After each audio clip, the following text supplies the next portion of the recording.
Ready. दोस्तों आज हम पहुंचे हैं रानी माजरा में और यहाँ पे एक किसान जैविक खेती कर रहे हैं और इसके क्या क्या ये लाभ हैं आज हम उनसे बात करेंगे और इनके ये कितने साल से ये खेती कर रहे हैं वो भी बात करेंगे।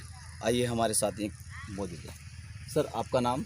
मेरा नाम पप्पू सिंह सैनी और मैं पेशे से वैसे शिक्षक हूँ, लेकिन खेती तो हमारा पुश्तैनी धंधा है और मैं 2005 से शिक्षा विभाग में चला गया था, लेकिन हम विगत 3 साल से जैविक खेती कर रहे हैं। और इस बार ये धान हमने आसाम से मंगाया था, ये काले धान का बीज, और ये पूरी तरह से जैविक है। हमने इसमें गोबर का खाद, डीकम्पोस्ट, जैविक, नीम की पत्ती, गौमूत्र और छाछ वगैरह जो इसमें हमने जैविक के रूप में डाली है। अच्छा, इसके आप ये जैविक खेती जो कर रहे हैं इसके क्या क्या लाभ हैं, किस तरीके से आप इसको संवार रहे हैं और कहाँ से ये पूरी जानकारी आपने प्राप्त की? देखिए, अब आजकल तो जैसे हमारा युग आगे बढ़ रहा है, खेती बिल्कुल केमिकल पर आधारित हो गई है। आजकल का खान पीन बहुत बेकार हो गया है। हमने इसी वजह से ये जैविक का जो है अपनाने की सोची है, और जैविक से हमारा स्वास्थ्य भी ठीक रहेगा, और स्वास्थ्य ठीक रहेगा तो हम भी स्वस्थ रहेंगे। लेकिन आजकल किसान लोग अपनी खेती में ये केमिकल का, यानी जो खाद है हमारे केमिकल रासायनिक खाद है, उनका प्रयोग ज़्यादा कर रहे हैं और बीमारियाँ ज़्यादा बढ़ रही है।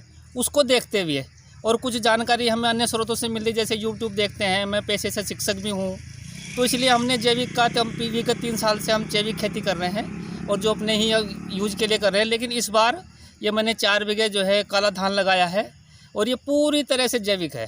अच्छा, इसके चावल भी काले ही होंगे? हाँ, मैं भी दिखाता हूँ इसके चावल भी, ये दिखाता हूँ इसके चावल जो काले ही हैं।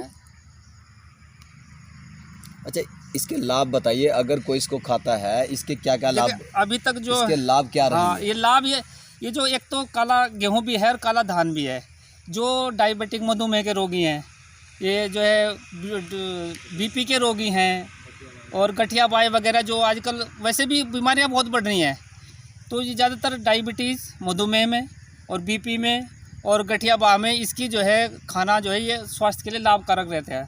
और ये है बिल्कुल जैविक, तो जैविक होगा तो हमें लाभ मिलेगा। ये जैसी हमारी जो है परंपरागत खेती थी, हम गोबर का खाद डालते थे तो स्वस्थ रहते थे। आजकल जो है किसान भी खुद भी बीमार हो रहा है, तो इसी वजह से ये जैविक हमको अपनाना ही पड़ेगा। अगर ये नहीं अपनाएंगे तो हमारा स्वास्थ्य ठीक नहीं रहेगा। अच्छा, यहाँ पे रानी माजरा में ऐसे कितने लोग हैं जो जैविक खेती कर रहे हैं? अभी 2-3 काश्तकार और हैं जो जैविक की तरफ बढ़ रहे हैं, और हमारे यहाँ नमामि गंगे योजना भी चल रही है जो सरकार की चलाई हुई है। उसमें भी काश्तकारों को जैविक का जो है प्रशिक्षण दिया जा रहा है और जैविक अपनाने की जो है उनको तरीके बताए जा रहे हैं। प्रशिक्षण भी होता है, मैंने भी लिया है 2 बार नमामि गंगे योजना में प्रशिक्षण लिया है। उसी कुछ वो भी मेरे को जो है हेल्प मिली, उसमें कुछ उसमें मेरे को जो है सामान भी मिला था, जैसे नीम का खाद हो गया, एजेक्टोबैक्टर वगैरह जो है जो मिलते हैं, तो वो नमामि गंगे योजना से मिली। लेकिन मेरी इच्छा ही है कि मैं जैविक खेती करूं।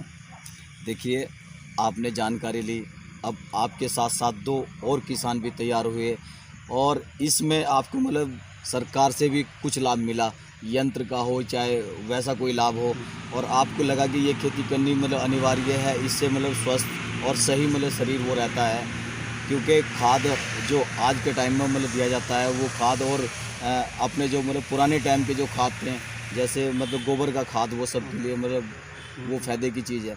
तो ये खेती जो आप कर रहे हैं इसका समय सीमा क्या है और इसकी हाइट या किस तरह से इसका वो होता है? अभी देखिए, ये धान तो हमने पहली बार ही लगाया है, वो थोड़ा इसकी जानकारी मिली, इसका टाइम कुछ ज़्यादा है। इसकी हाइट बशर्ते लंबी है, ऊंची है। ये करीब 6 फीट के करीब धान होगा। ये मेरा खेत है, ये करीब 6 फीट के करीब हो रहा है खेत ये, लेकिन इसमें गिरने की कोई समस्या नहीं है। ये 6 फीट होने के बावजूद भी गिरती नहीं है, सबसे बड़ी बात यह है।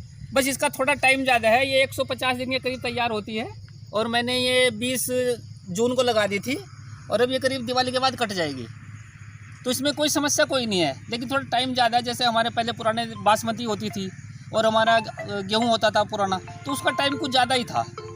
तो ये जो हम पुराने जो पद्धति से खेती करेंगे, पुरानी पद्धति से, तो उसका टाइम ही ज़्यादा है, लेकिन वो हमारे स्वास्थ्य के लिए लाभकारक है।